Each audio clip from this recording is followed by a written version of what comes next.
Before that, someone told me, battle of narratives ang nangyayari. And may angal po ako doon. Because real lives is not about narratives. It's about the truth. Diba? Kung ang narrative mo, ito mga nagugutom, tulungan natin, ito yung impeachment, dinidelay, wag natin payagan. Kaya nga po narrative may script. People are really suffering because of the high prices, hindi lang ng diesel, LPG, gas. Yung 7% inflation, yun po ay average, yun po ay isang basket at karamihan dun pagkain. But maraming hindi kasama dun sa indicators na yun ng basket ay sobrang tumataas ang presyo. Having said that, may kakulangan. Mataas na presyo, meron pang shortage doon po sa fertilizer. May parating pa na super El Nino, and then eto naman tag-ulan, hindi pa naman naayos yung ating mga flood control. So I'm very, very concerned about the day-to-day life of each and every Filipino. That is why we're trying to put some order in terms of priority. So ulitin ko po hindi po magulo ang Senado. Look at our session since I took my oath. Lahat ng session very orderly, puno ng substance, at sumusunod kami. Yung panggugulo ay nangyayari before or after the session and was beyond our control. Meaning kami ay nagre-react. So kanina nilinaw ko na receive na ng Senado ang articles of impeachment. Ang tungkulin ko po ay sumulat sa House of Representatives. Ginawa po natin kaagad yon. Kahapon pinadala natin, Wednesday night, sa gitna ng kaguluhan, ni-receive. At I'd like to thank the Senate staff, Secretariat, na iwan sila. Napakadaming dokumento, papakita ko po sa inyo, pero inisa-isa nila yon na siguradong kumpleto. Bakit po? Hindi nila masacertify sa akin at hindi ko send sa House nang hindi ito natatapos. Kinonsulta ko lahat, pati sila. Sabi, sir, huwag na natin tantanan, tapusin na natin ito tonight para bukas mapadala natin. So in the meantime, nang pinadala sa Senado, yung articles of impeachment po ay pinadala na sa lahat ng opisina. Makikita po natin dito ang pangalan ng mga senador, tapos yung receive ng staff nila at saka yung date and time. So 23 senators chose to receive it already. Ang natira na lang po ay office ni Secretary Risa na Senator, anong sabi? Secretary. Sorry. I was on my mind kasi yung Sergeant at Arms at Senate Secretariat, no? Again, salamat sa inyo. But the Secretariat, ipapadala to sa Vice President para sagutin niya. So ito po ang sulat ko po sa lahat ng mga senador na marireceive po nila.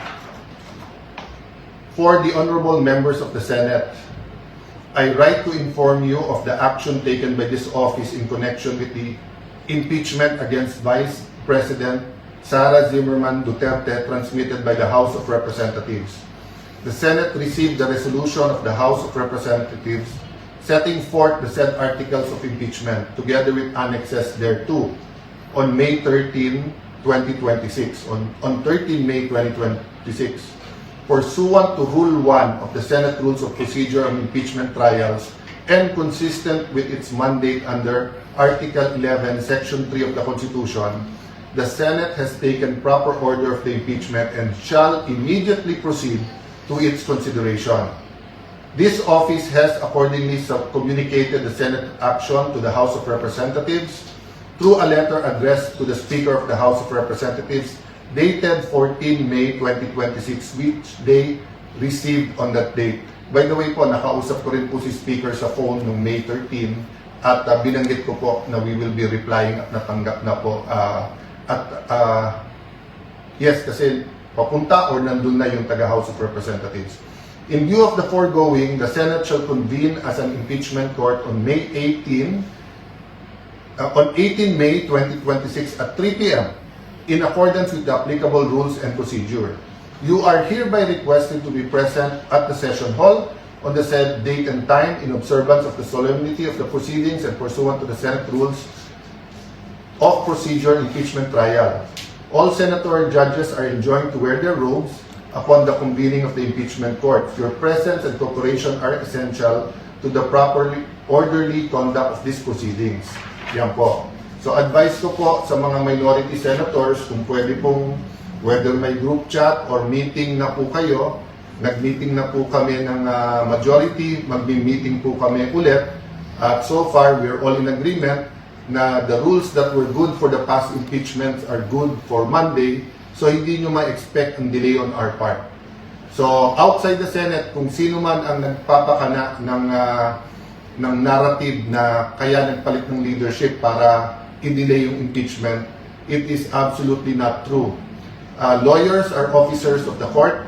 I believe in the honor, in yung pinaghirapan ng bawat isang abogado, yung pagmamahal sa Diyos, sa bayan, sa konstitusyon. So I am again asking yung mga law deans, mga bata po nakatingin sa inyo. You took the extraordinary step of not even asking, not even communicating, walang due process.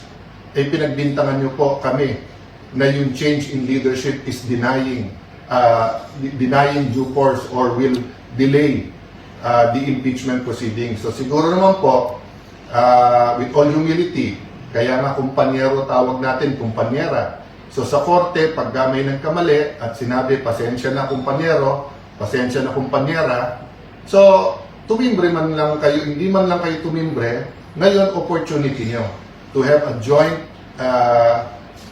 circular then or joint statement saying that we apologize to the honorable senators of the new majority kasi nakikita namin ngayon that nag-move ng tama.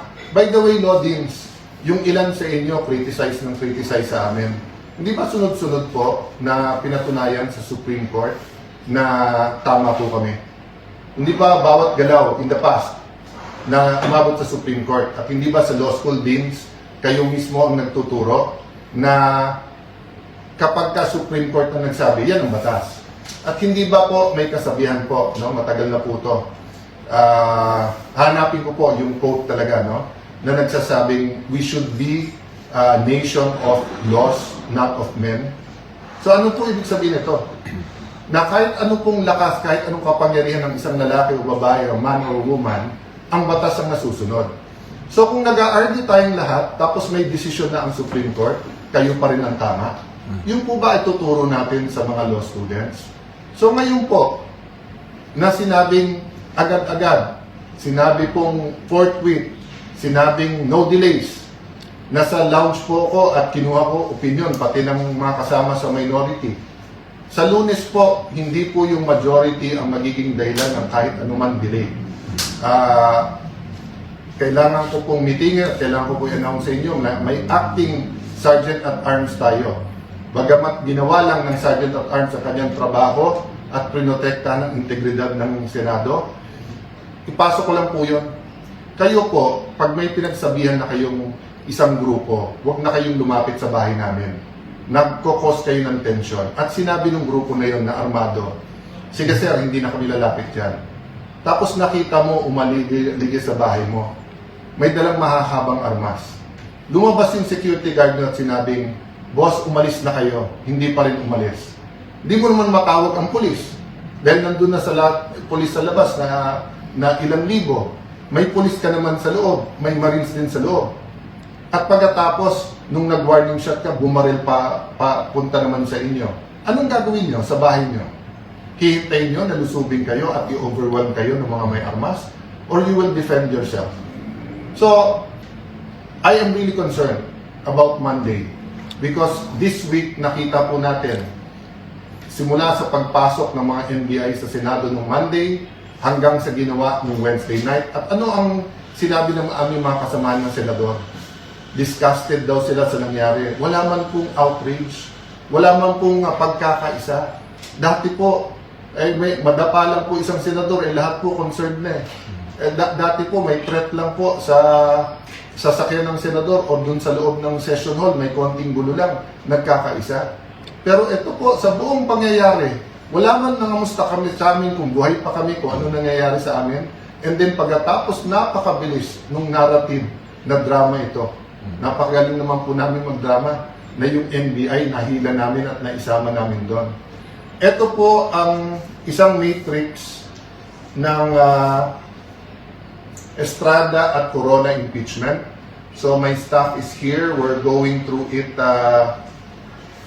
one by one.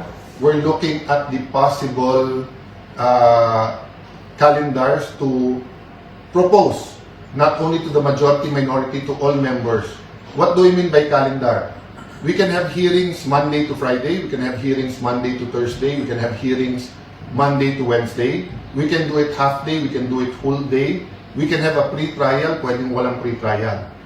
Normally, or let me put, if it's normal times, meaning walang economic crisis, walang Iran, Israel, US na kaguluhan na nakaka-cause ng problema sa ekonomiya, I would suggest na itodo na natin 90% of our time matapos yung impeachment. Pero nakita nyo po yung past impeachments. Kahit one article of impeachment lang, 3-4 na buwan ang inaabot. So I'm really concerned about how we can have the eyes on the ball.